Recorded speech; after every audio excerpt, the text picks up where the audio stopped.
मृत्यु का कोई निर्धारित समय नहीं होता। कौन कब कहाँ जन्म लेगा, कौन कब कहाँ मृत्यु को प्राप्त होगा, ईश्वर के सिवाय कोई नहीं जानता। हर हर महादेव। मैं आपका पंकज कुमार, आपके अपने चैनल ज्ञान की बात भुवन और पंकज के साथ में मैं आपका स्वागत करता हूँ।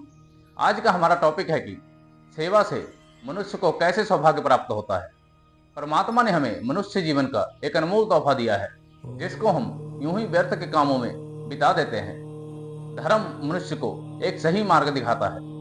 धर्म के साथ साथ सेवा के कार्य भी अवश्य करने चाहिए, जो जीवन को सार्थक बनाएगा।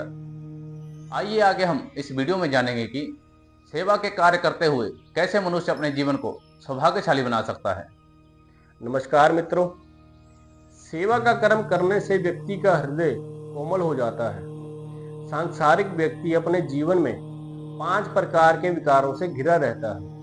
पृथ्वी लोक पर केवल सेवा का कर्म ही ऐसा कर्म है जिसे करने से व्यक्ति काम, क्रोध, लोभ, मोह और अहंकार से मुक्त हो सकता है। जब कोई व्यक्ति किसी कार्य के प्रति समर्पित हो जाता है, तब उसका हृदय अहंकार से समाप्त हो जाता है और वह एक सेवक बन जाता है। आजकल लोग समझते हैं कि सेवा केवल धन से होती है, परंतु ऐसा नहीं है। सेवा तन से भी होती है, सेवा मन से भी होती है और सेवा धन से भी होती है। यह बात आप पर निर्भर करती है कि आपकी अंतरात्मा कौन से कर्म को करने से अति आनंदित होती है। इसलिए आपको अपने जीवन में जब कभी भी समय मिले, कोई ना कोई कर्म ऐसा अवश्य करें जो आपको आनंदित करता हो, क्योंकि आनंद में इंसान खुद को भूल जाता है। वह उस कार्य के प्रति पूरी तरह से समर्पित हो जाता है। इसलिए कभी किसी दुखी हृदय को मुस्कुराहट देकर देखें, आपका हृदय आनंदित होगा।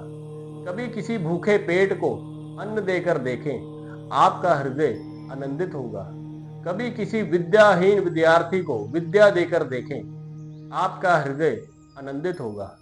परंतु यहाँ पर एक बात का ध्यान अवश्य रखिए, जब कभी भी आप किसी को कुछ दे रहे हो, तब आपके हृदय में विनम्रता का भाव होना चाहिए।